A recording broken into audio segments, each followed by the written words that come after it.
So mga tol, balik training na po si Legend 8 Division World Champion Manny Pacquiao matapos po siyang mabigong makapasok sa Magic 12 ng senatorial election noong May 12. Mismong sa pinatayo niyang stadium na katabi ng mansion niya siya nagte-training. Pangalawang araw na daw yan mula na mag-umpisa si Manny Pacquiao sa pag-iinsayo. Makikita mga tol na sumusuntok si Manny Pacquiao sa punching bag.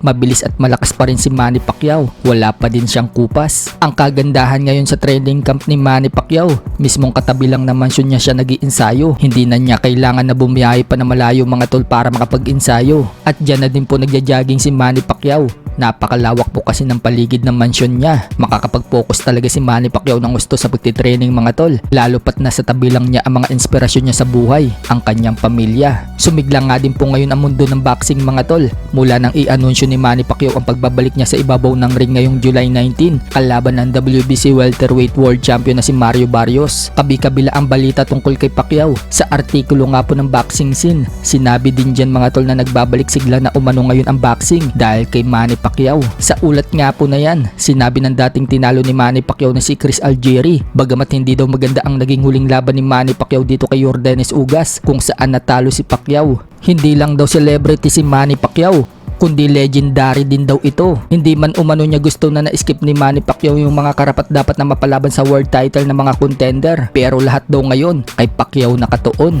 Maraming mata, maraming dolyares. Kaya daw pinos si Pacquiao mga tol na lumaban muli. Wika naman ng dating world champion na si Paulie Malignaggi kapag tinalo daw ni Manny Pacquiao si Mario Barrios at maging world champion. Swerte daw ng mga contender na lalabanan sa susunod ni Manny Pacquiao. Magbibigay daw kasi sa kanila yan ng malaking pera. Iingay nga din daw ulit ang welterweight division. Kasama dyan ang iba pang mga kampyon na sina Jaron Ennis at Brian Norman Jr. Yang mga yan hindi pa daw nakakapagbigay ng headline sa pay-per-view, habang si Pacquiao talagang kumikita sa pay-per-view. Sa kabilang banda naman mga tol, Charlie Suarez, suportado sa pagbabalik ni Manny Pacquiao sa boxing. Kayang-kaya umano ni Manny Pacquiao na talunin itong si Mario Barrios. Ika nga po ni Suarez mga tol, age is just a number. Ang unang kalaban lang daw natin ay ang ating sarili. Sa ibang balita naman mga tol, trending naman po sa social media ang video ni Naoya Inoue na inedit gamit ang AI. Pinost po yan ni Cuadro Alas It's My Boy page. Makikita mga tol na kasama ni Inoue si Diwata habang nagsasalita si Coach Jason Casimero. Umakot nga po yan ng million views mga tol.